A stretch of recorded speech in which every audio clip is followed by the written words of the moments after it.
Halo semuanya, aku Charlotte. Kita semua tahu, kita hanya dapat mencapai perubahan watak dengan dipangkas dan ditangani Tuhan. Namun saat itu terjadi, sulit bagi kita untuk menerima, dan kita seringkali mencari alasan, atau kita negatif, salah paham dan meyakini kita akan diusir. Saat dipangkas dan ditangani, bagaimana seharusnya kita bersikap? Aku membaca sebuah artikel yang sangat mencerahkan. Artikel ini berjudul, Yang Kudapatkan Ketika Diriku Ditangani. Aku akan membacakannya.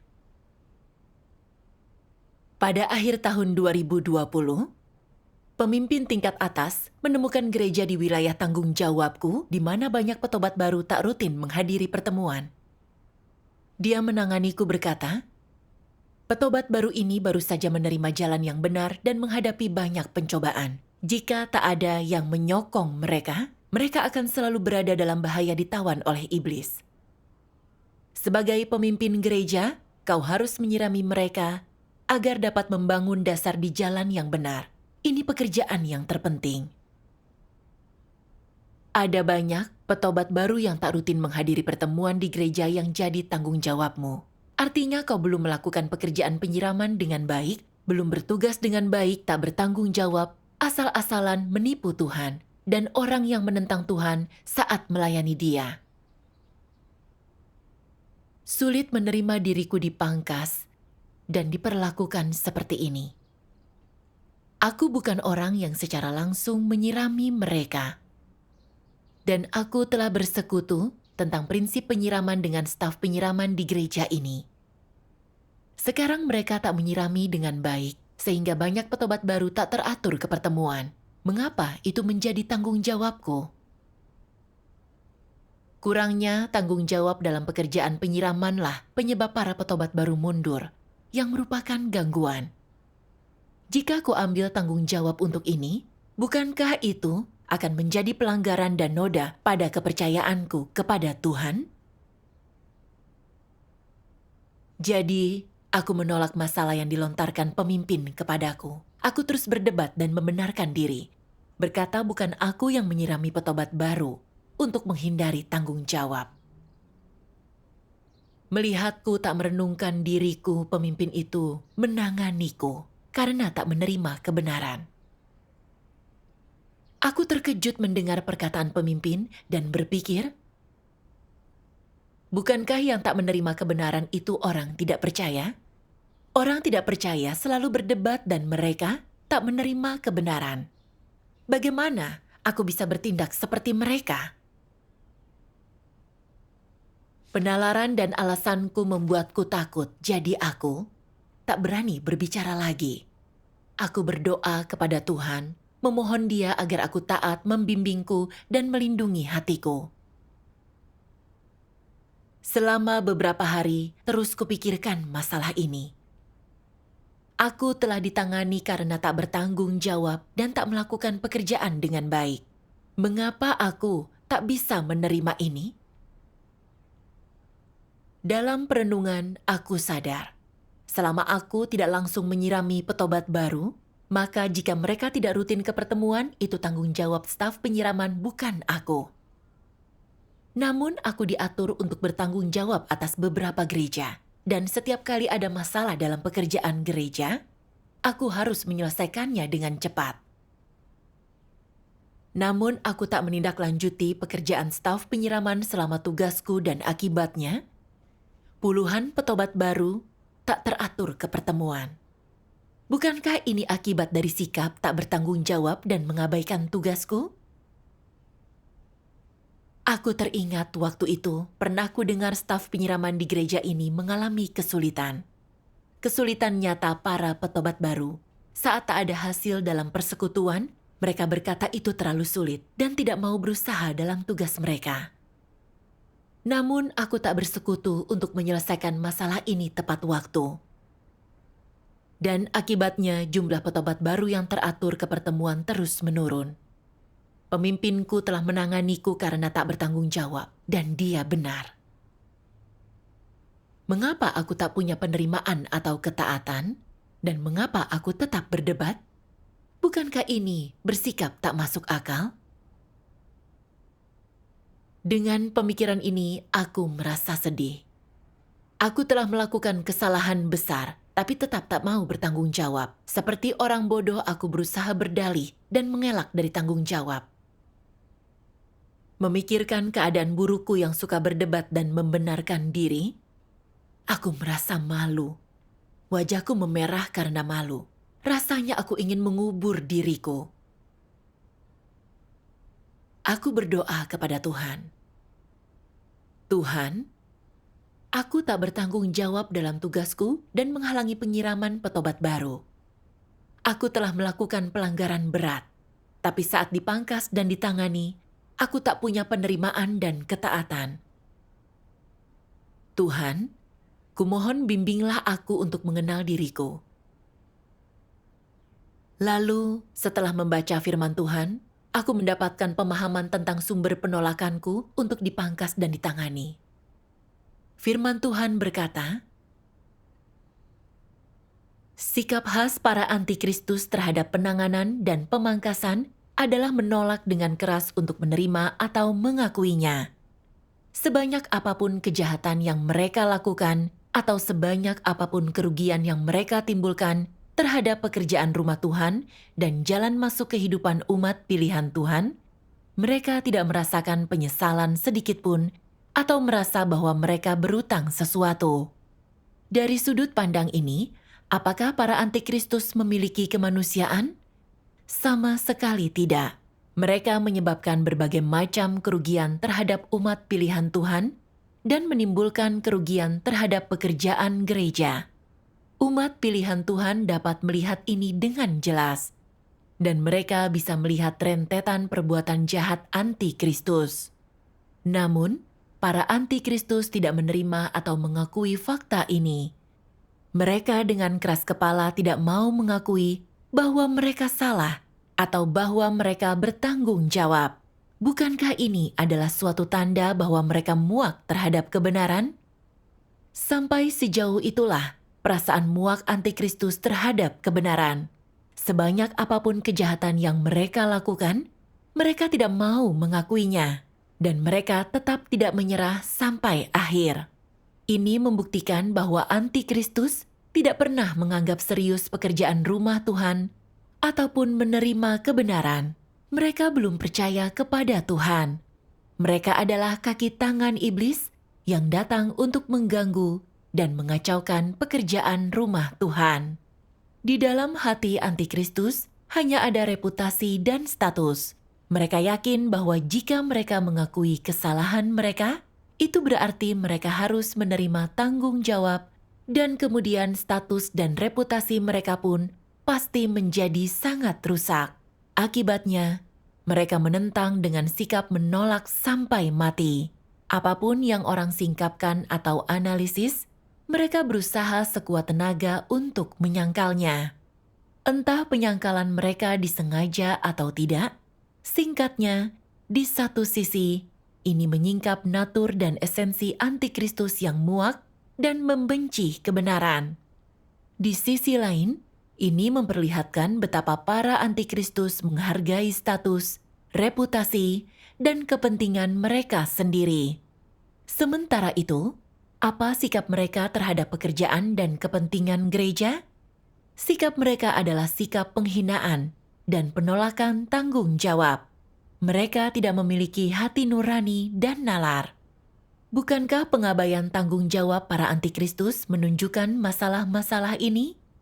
Di satu sisi, pengabaian tanggung jawab membuktikan esensi dan natur mereka yang muak dan membenci kebenaran, sedangkan di sisi lain, itu menunjukkan bahwa mereka tidak memiliki hati nurani, nalar, dan kemanusiaan.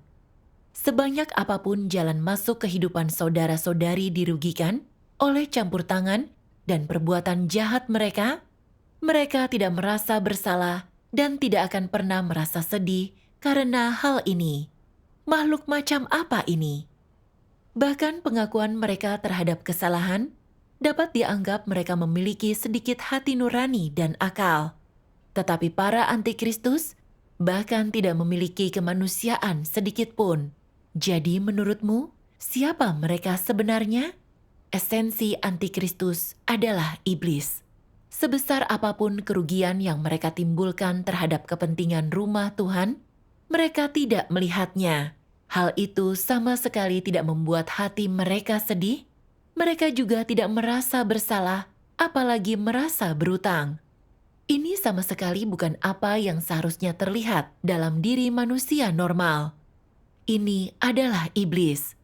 Dan iblis tidak memiliki hati nurani ataupun akal sehat. Sebanyak apapun hal buruk yang telah antikristus lakukan, yang menimbulkan kerugian besar bagi pekerjaan gereja, mereka tetap bersikeras tidak mengakuinya. Mereka yakin, jika mereka mengakui kesalahan, mereka akan dikutuk, dihukum mati, pasti masuk neraka, ke dalam lautan api dan belerang. Apakah menurutmu orang-orang seperti itu mampu menerima kebenaran? Mungkinkah orang-orang seperti itu mengalami pertobatan sejati? Firman Tuhan menyingkapkan bahwa antikristus pada dasarnya muak akan kebenaran. Dan sebesar apapun kerugian yang mereka timbulkan pada pekerjaan gereja, saat dipangkas dan ditangani, mereka tak pernah mengakui kesalahannya dan selalu berusaha berdebat dan membenarkan diri mereka. Antikristus juga egois dan hina, dan hanya menghargai kepentingan dan status mereka.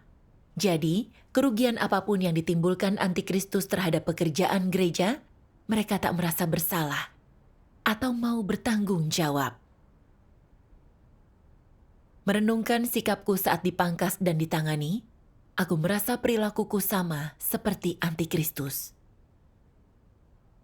Aku pemimpin gereja dan bertanggung jawab atas masalah apapun dalam pekerjaan gereja. Aku tahu ada masalah dengan staf penyiraman gereja, tapi aku tak menindaklanjuti masalah tersebut. Akibatnya para petobat baru tak dipertahankan.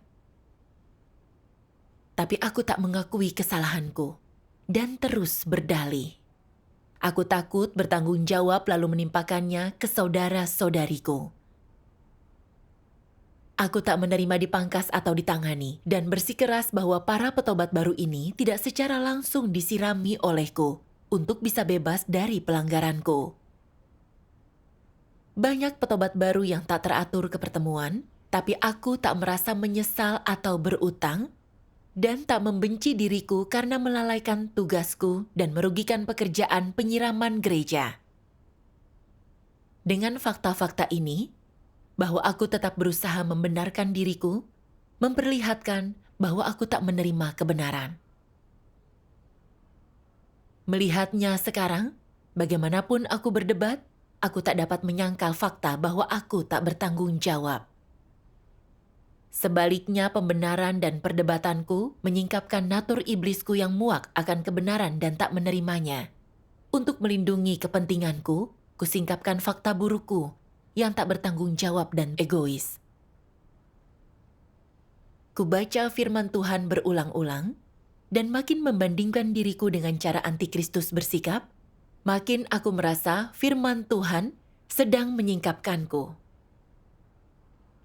Aku telah tak bertanggung jawab menyebabkan kerugian besar pada pekerjaan, melanggar ketika bertugas, tapi saat dipangkas dan ditangani, aku tak menerimanya dan muak akan kebenaran. Aku bukan orang yang mengejar kebenaran.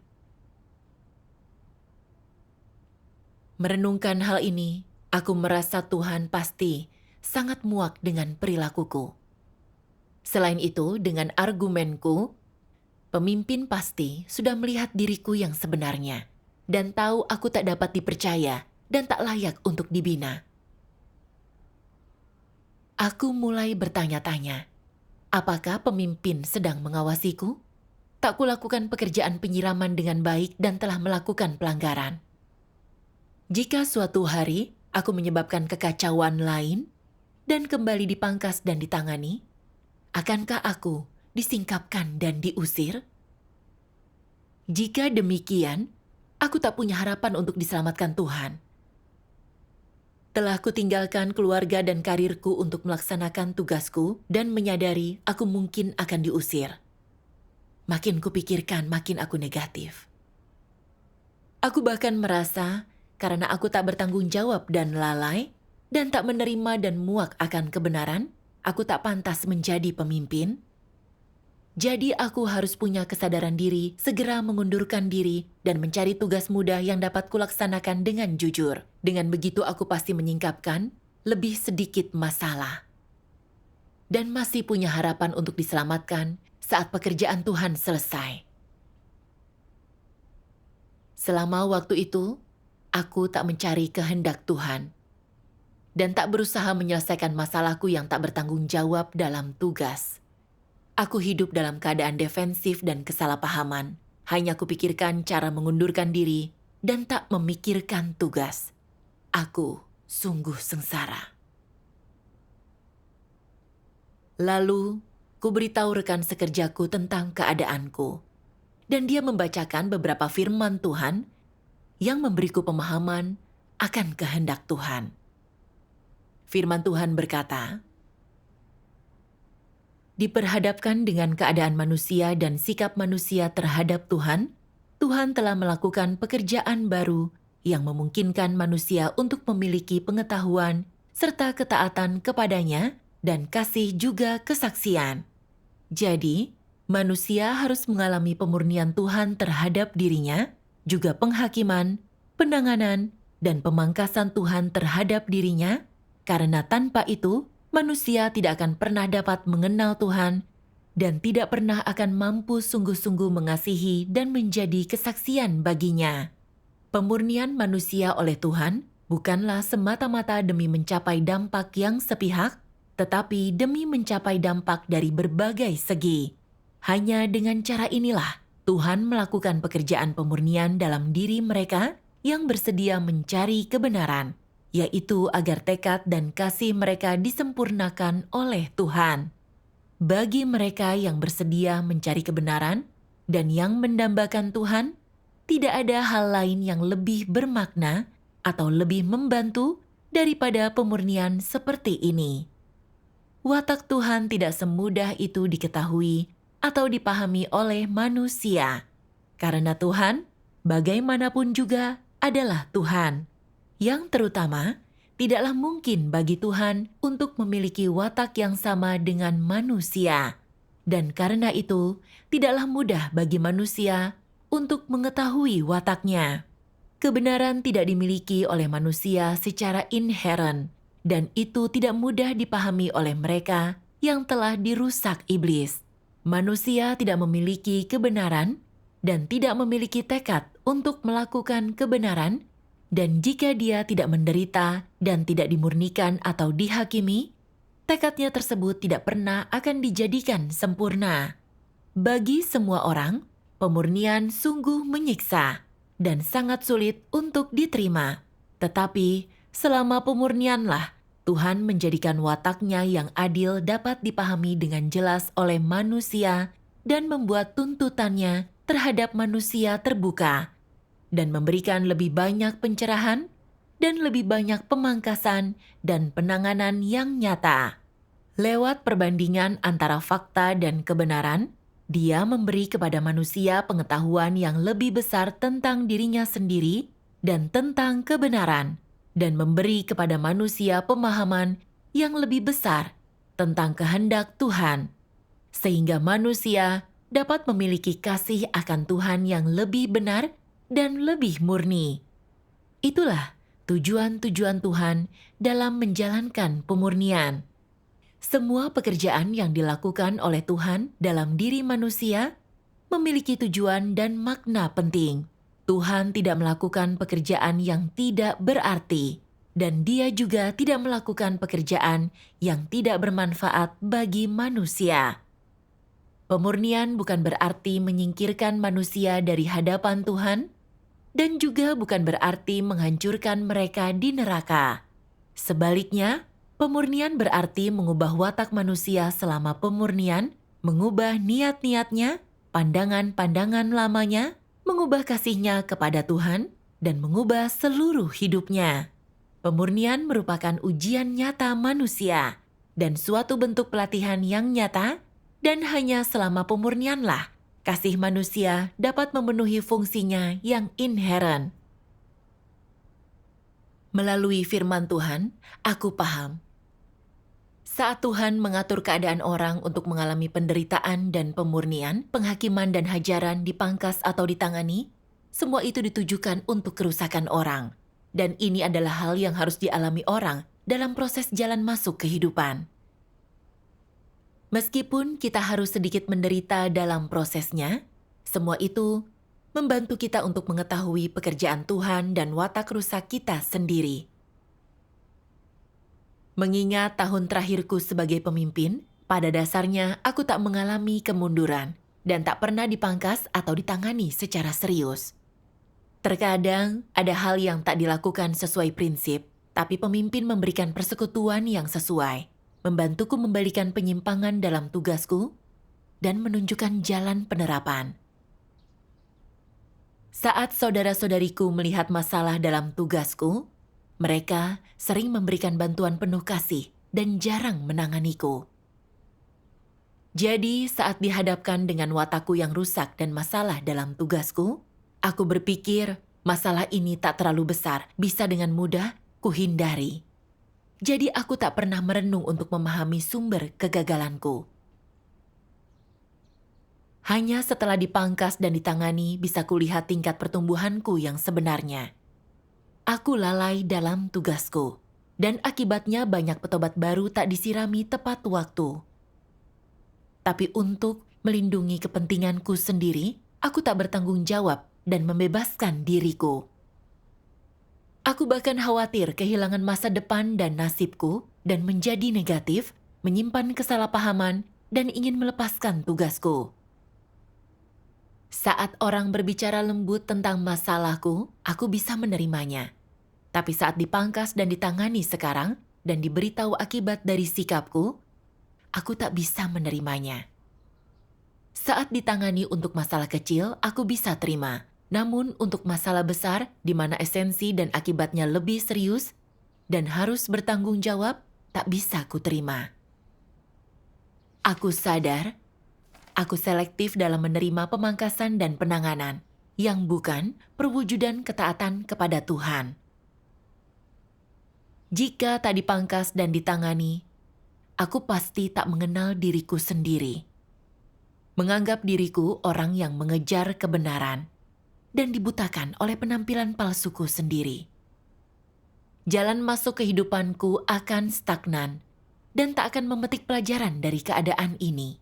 Tak mengenal diriku dalam firman Tuhan atau menyelesaikan kerusakanku.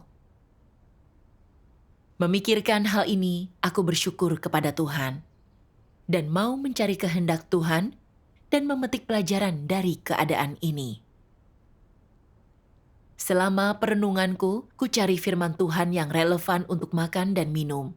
Ku baca bagian firman Tuhan yang membuatku sedikit paham akan keinginanku mengundurkan diri setelah dipangkas dan ditangani. Firman Tuhan berkata, ketika Antikristus dipangkas dan ditangani, mereka selalu menghubungkannya dengan harapan mereka untuk mendapatkan berkat. Sikap dan pandangan ini tidak benar dan berbahaya. Ketika seseorang menunjukkan kekurangan atau masalah pada dirinya, Antikristus merasa harapan mereka untuk mendapatkan berkat telah hilang. Dan ketika mereka dipangkas dan ditangani, atau didisiplinkan, atau ditegur, mereka juga merasa harapan mereka untuk memperoleh berkat telah hilang. Begitu ada sesuatu yang tidak berjalan sesuai dengan keinginan mereka, atau tidak sesuai dengan gagasan mereka, begitu mereka disingkapkan dan ditangani, mereka merasa harga diri mereka telah mengalami pukulan. Mereka langsung berpikir, apakah mereka tidak lagi memiliki harapan untuk memperoleh berkat? Bukankah mereka terlalu sensitif? Bukankah mereka terlalu berhasrat untuk mendapatkan berkat? Katakan kepadaku, bukankah orang-orang seperti itu menyedihkan? Iya, mereka sungguh menyedihkan. Dan dalam hal apa mereka menyedihkan? Apakah orang dapat memperoleh berkat atau tidak?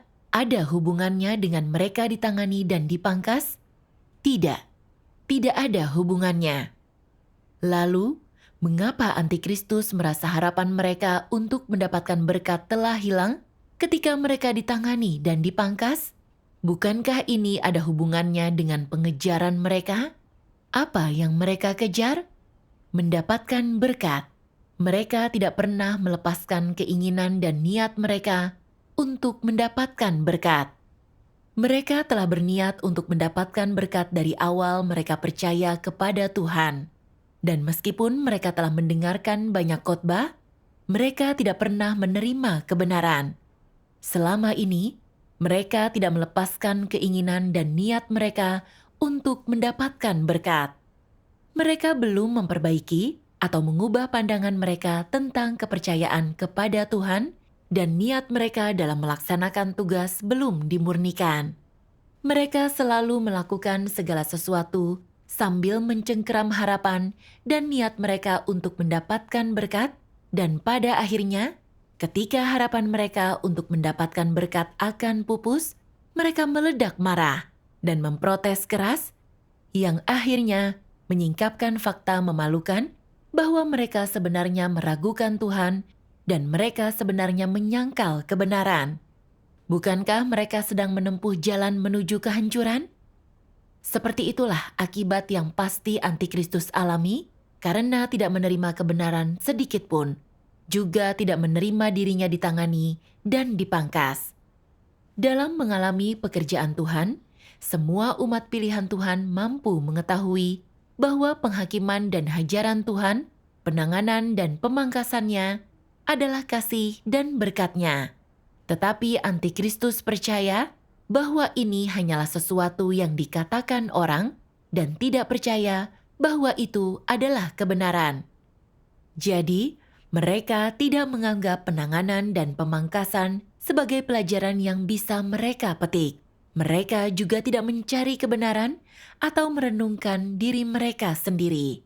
Sebaliknya, mereka percaya bahwa penanganan dan pemangkasan berasal dari kehendak manusia, bahwa itu adalah pelecehan dan hukuman yang disengaja, syarat dengan niat pribadi, dan tentu saja bukan berasal dari Tuhan. Mereka memilih untuk menolak dan mengabaikan hal-hal ini dan bahkan menyelidiki mengapa seseorang memperlakukan mereka demikian. Mereka sama sekali tidak tunduk. Mereka menghubungkan segala sesuatu yang mereka lakukan dalam pelaksanaan tugas mereka untuk mendapatkan berkat dan upah, dan mereka menganggap mendapatkan berkat sebagai pengejaran terpenting dalam hidup, serta tujuan utama dan tertinggi dalam kepercayaan kepada Tuhan. Mereka berpegang teguh seumur hidup pada niat mereka untuk mendapatkan berkat. Bagaimanapun keluarga Tuhan mempersekutukan kebenaran kepada mereka dan tidak mau melepaskan niat tersebut, menganggap jika kepercayaan kepada Tuhan bukan untuk mendapatkan berkat, maka itu adalah kebodohan dan ketololan, bahwa itu adalah kerugian yang besar. Mereka menganggap siapapun yang melepaskan niatnya untuk mendapatkan berkat telah tertipu, bahwa hanya orang bodoh yang akan berhenti berharap untuk mendapatkan berkat, dan bahwa orang yang menerima dirinya ditangani dan dipangkas memperlihatkan kebodohan dan ketidakmampuan dirinya, sesuatu yang tidak akan dilakukan oleh orang pintar. Inilah cara berpikir antikristus. Jadi, ketika antikristus dipangkas dan ditangani, di dalam hatinya mereka sangat menentang dan mahir dalam tipu daya dan kepura-puraan. Mereka tidak menerima kebenaran sedikit pun, juga tidak tunduk. Sebaliknya, mereka dipenuhi dengan ketidaktaatan dan pemberontakan. Hal ini cenderung menyebabkan mereka menentang Tuhan, menghakimi Tuhan, dan memberontak terhadap Tuhan, dan pada akhirnya mereka pun disingkapkan dan diusir. Firman Tuhan menyingkapkan pemahaman antikristus yang keliru. Mereka menghubungkan dipangkas dan ditangani dengan nasib mereka. Mereka berpikir saat orang menunjukkan kelemahan mereka, memangkas dan menangani mereka dengan serius, harapan mereka untuk dapat berkat hancur. Saat antikristus seperti itu menyingkapkan bahwa tujuannya percaya Tuhan adalah mendapatkan berkat. Antikristus punya kecintaan khusus akan masa depan, nasib, dan tempat tujuan akhirnya. Sehingga muak dan menentang saat dipangkas dan ditangani. Dan saat dipangkas dan ditangani, mereka berdebat dan membenarkan diri sendiri dan menolak mengakui masalah mereka. Aku kembali teringat perilakuku saat aku dipangkas dan ditangani. Aku terus berusaha membela diri dan tak mau mengakui kesalahan karena tak bertanggung jawab dalam tugasku. Jika aku mengakuinya, aku harus menanggung akibatnya. Jadi, aku teguh dengan alasanku dan tak menerima dipangkas dan ditangani. Lalu, aku tak mencari kebenaran dan tak memahami telah lalai dalam tugasku dan telah merugikan pekerjaan penyiraman.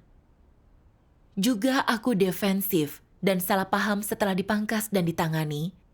Dan jika aku melakukan kesalahan lain dan kembali dipangkas dan ditangani, kemungkinan besar aku akan diusir. Jadi, aku menyerah begitu saja dan tak ingin menjadi pemimpin. Melalui firman Tuhan, aku merenungkan apa yang kusingkapkan. Dan aku sadar niatku untuk percaya Tuhan selalu untuk mendapatkan berkat. Aku kembali membaca firman Tuhan. Saat tak ada harapan untuk mendapatkan berkat, mereka meledak marah dan memprotes keras, yang menunjukkan bahwa mereka meragukan Tuhan dan menyangkal kebenaran. Bukankah mereka menempuh jalan kehancuran? Itulah akibat bagi antikristus yang tak menerima kebenaran, juga tidak menerima dirinya ditangani dan dipangkas. Aku menjadi negatif dan ingin mengundurkan diri. Ini perwujudan dari penentangan terhadap Tuhan, menolak menerima diriku dipangkas atau ditangani. Aku tahu harus dipangkas dan ditangani untuk menjadi dewasa dalam hidup. Dan Tuhan mengatur keadaan untuk kualami berdasarkan kebutuhan dan kekuranganku. Tapi, kuanggap percaya Tuhan untuk berkat sebagai tujuanku yang terbesar dan paling masuk akal. Jadi aku tak mengejar kebenaran dan menyelesaikan watak rusakku. Untuk melindungi masa depan dan nasibku dan memuaskan ambisi akan berkat, aku menghindari untuk dipangkas dan ditangani. Dan bahkan ingin berhenti menjadi pemimpin. Naturku sangat curang dan jahat. Aku membaca ini dalam firman Tuhan. Karena diberkati bukan tujuan yang dapat dibenarkan untuk dikejar orang, lalu apa tujuan yang dapat dibenarkan? Mengejar kebenaran, mengejar perubahan watak, dan mampu menaati semua pengaturan dan penataan Tuhan. Inilah tujuan yang harus orang kejar. Katakanlah misalnya, dipangkas dan ditangani menyebabkanmu memiliki gagasan dan kesalahpahaman, dan engkau menjadi tak mampu untuk taat. Mengapa engkau tak mampu untuk taat? Karena engkau merasa bahwa tempat tujuan atau impianmu untuk diberkati telah ditantang. Engkau menjadi negatif dan kesal, dan mencoba berhenti melakukan tugasmu. Apa penyebab hal ini? Ada masalah dengan pengejaranmu. Jadi bagaimana memecahkan masalah ini? Sangatlah penting untuk engkau segera meninggalkan pemikiran yang salah ini dan segera mencari kebenaran untuk memecahkan masalah watak rusakmu. Engkau harus berkata kepada diri sendiri, aku tidak boleh berhenti. Aku harus tetap melakukan tugas yang sudah seharusnya dilakukan makhluk ciptaan Tuhan. Dan mengesampingkan keinginanku untuk diberkati. Jika engkau melepaskan keinginanmu untuk diberkati, beban akan terangkat dari pundakmu. Dan apakah engkau masih mampu bersikap negatif? Meski ada kalanya engkau masih bersikap negatif, jangan biarkan hal ini menguasai dirimu, dan dalam hatimu, engkau tetap berdoa dan berjuang, mengubah tujuan pengejaranmu dari mengejar berkat dan memiliki tempat tujuan menjadi pengejaran akan kebenaran, dan engkau harus berpikir dalam hatimu, mengejar kebenaran adalah tugas makhluk ciptaan Tuhan. Bisa memahami kebenaran tertentu pada zaman sekarang, tidak ada tuaian yang lebih besar daripada itu Ini adalah berkat yang paling luar biasa. Bahkan seandainya Tuhan tidak menginginkan aku dan aku tidak memiliki tempat tujuan yang baik dan harapanku untuk diberkati musnah, aku akan tetap melaksanakan tugasku dengan benar. Aku wajib melakukannya. Apapun alasannya, itu tidak akan memengaruhi pelaksanaan tugasku, tidak akan memengaruhi pencapaianku dalam melaksanakan amanat Tuhan. Ini adalah prinsip hidupku. Dan dalam hal ini, bukankah engkau sudah melepaskan dirimu dari belenggu daging? Beberapa orang mungkin berkata, bagaimana jika aku tetap saja negatif? Maka carilah lagi kebenaran untuk mengatasinya. Berapa kali pun engkau jatuh ke dalam kenegatifan, jika engkau terus mencari kebenaran untuk mengatasinya dan terus berjuang untuk kebenaran, engkau akan perlahan-lahan keluar dari kenegatifanmu. Dan suatu hari nanti, engkau akan merasa bahwa engkau tidak memiliki keinginan untuk mendapatkan berkat dan tidak diatur oleh tempat tujuan dan kesudahanmu. Karena engkau lebih mudah dan lebih bebas hidup tanpa hal-hal itu. Engkau akan merasa bahwa kehidupan yang kau miliki sebelumnya, yang setiap hari kau jalani dengan tujuan untuk mendapatkan berkat dan tempat tujuan, sangatlah melelahkan. Setiap hari berbicara, bekerja, dan memeras otak demi mendapatkan berkat. Dan pada akhirnya, apa yang akan kau peroleh? Bernilaikah kehidupan seperti itu?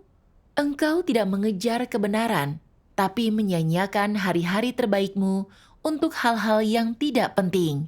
Pada akhirnya, engkau tidak memperoleh kebenaran apapun dan engkau tak mampu memberikan kesaksian pengalaman apapun. Engkau membodohi diri sendiri, benar-benar dipermalukan dan gagal. Apa sebenarnya penyebabnya? Itu karena niatmu untuk mendapatkan berkat terlalu kuat. Karena kesudahan dan tempat tujuanmu menguasai hatimu dan mengikatmu terlalu erat. Namun, ketika saatnya tiba engkau keluar dari belenggu prospek dan nasibmu, engkau akan mampu meninggalkan segalanya dan mengikuti Tuhan. Kapan engkau bisa melepaskan prospek dan nasibmu sepenuhnya? Saat jalan masuk kehidupanmu makin dalam. Engkau akan mencapai perubahan dalam watakmu, dan pada saat itulah, engkau akan dapat melepaskan hal-hal itu sepenuhnya. Beberapa orang akan berkata, aku dapat melepaskan hal-hal itu kapanpun aku mau. Apakah ini sesuai dengan hukum alam? Tidak. Orang lain akan berkata, aku memahami semua ini dalam semalam. Aku adalah orang yang sederhana, tidak rumit atau rapuh seperti kalian semua.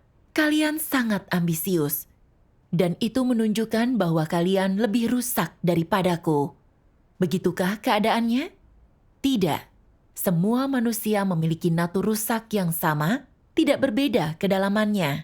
Satu-satunya perbedaan di antara mereka terletak pada apakah mereka memiliki kemanusiaan atau tidak, dan orang seperti apakah mereka. Mereka yang mencintai dan menerima kebenaran mampu memiliki pengetahuan yang relatif dalam dan jelas tentang watak rusak mereka sendiri. Dan orang lain secara keliru mengira orang-orang seperti itu sangatlah rusak. Mereka yang tidak mencintai atau menerima kebenaran selalu berpikir bahwa mereka tidak memiliki kerusakan. Bahwa dengan sedikit lagi berperilaku baik, mereka akan menjadi orang suci. Sudut pandang ini jelas tak bisa dibenarkan. Sebenarnya, bukan karena kerusakan mereka dangkal, tetapi karena mereka tidak memahami kebenaran dan tidak memiliki pengetahuan yang jelas tentang esensi dan kebenaran tentang kerusakan mereka. Singkatnya, untuk percaya kepada Tuhan, orang haruslah menerima kebenaran, menerapkannya, dan memasuki kenyataannya. Orang harus mencapai perubahan dalam watak hidupnya sebelum mereka dapat mengubah arah dan jalan pengejaran mereka yang salah, sebelum mereka dapat sepenuhnya menyelesaikan masalah mengejar berkat dan menempuh jalan anti-Kristus. Dengan cara inilah, orang dapat diselamatkan dan disempurnakan oleh Tuhan. Semua kebenaran yang diungkapkan Tuhan untuk menghakimi dan menyucikan manusia bekerja untuk tujuan ini. Dalam firman Tuhan, kutemukan jalan penerapan, yaitu melepaskan keinginanku akan berkat, mengubah kepercayaanku kepada Tuhan yang keliru, dan mengubah pengejaran berkatku menjadi pengejaran akan kebenaran dan perubahan watak. Hanya inilah pengejaran yang benar bagi makhluk ciptaan. Kulihat perilakuku, saat aku disingkapkan aku ingin melepaskan tugasku. Ini bukanlah cara yang benar untuk menerapkan.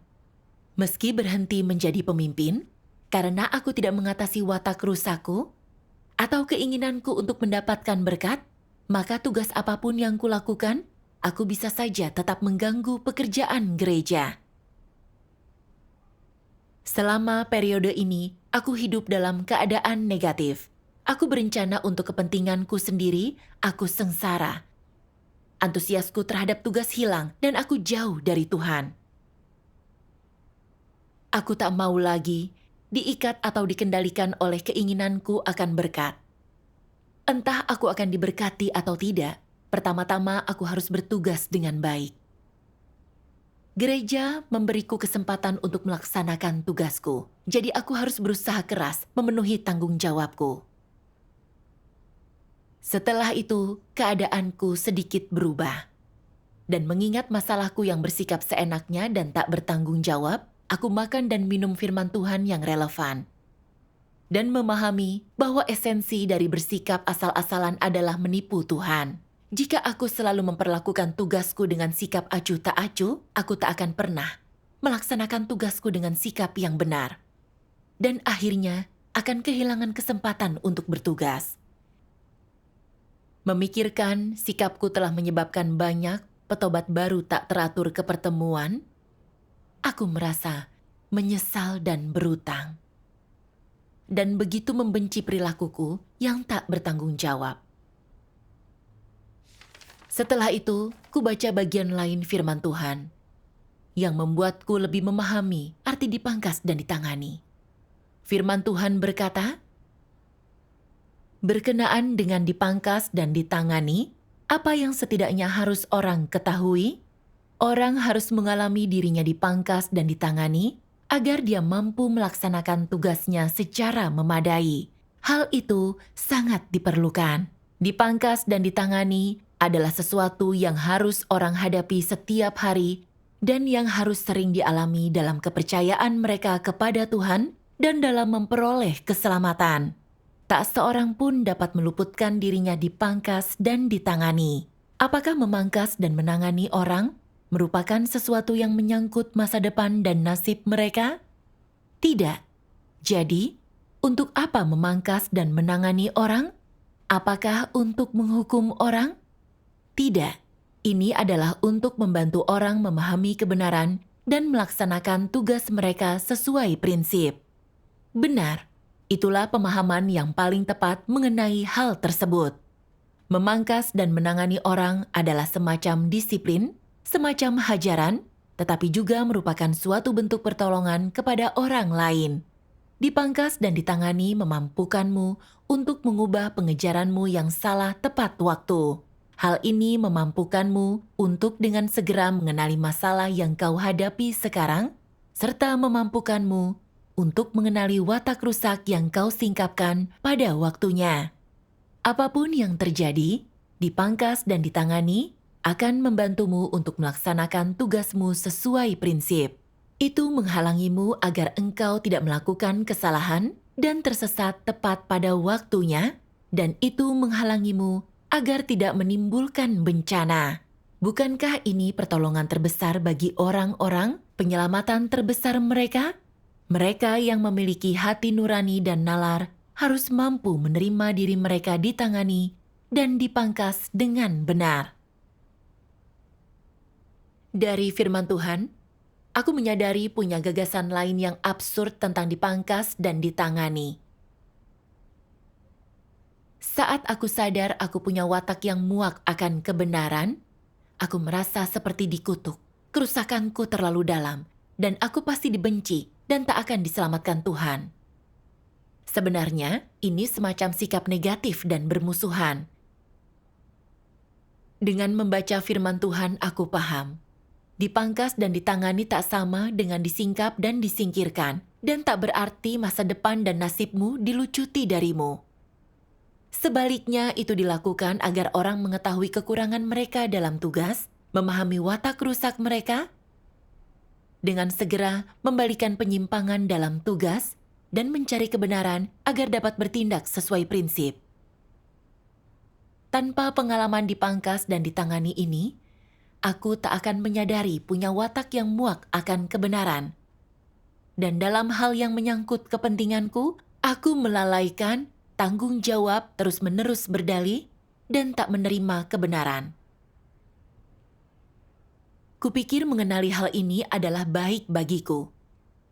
Ini membuatku berfokus mencari kebenaran saat sesuatu terjadi dan tak dibutakan oleh perilaku baikku sendiri. Ini penting untuk mencari kebenaran dalam kepercayaanku ke Tuhan.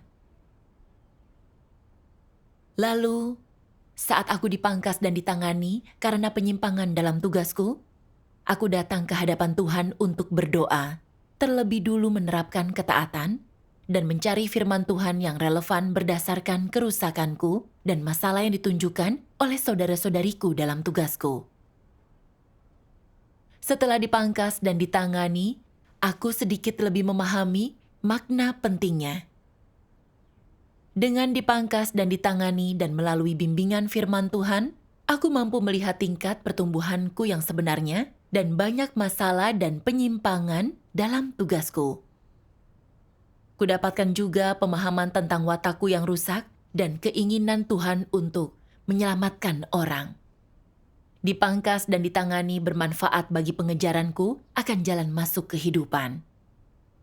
Aku merasa mengenal diri dan bertugas dengan baik tak dapat dipisahkan dari diriku dipangkas dan ditangani Tuhan. Syukur kepada Tuhan. Demikianlah artikel kesaksian ini. Terima kasih telah menonton. Sampai jumpa lagi.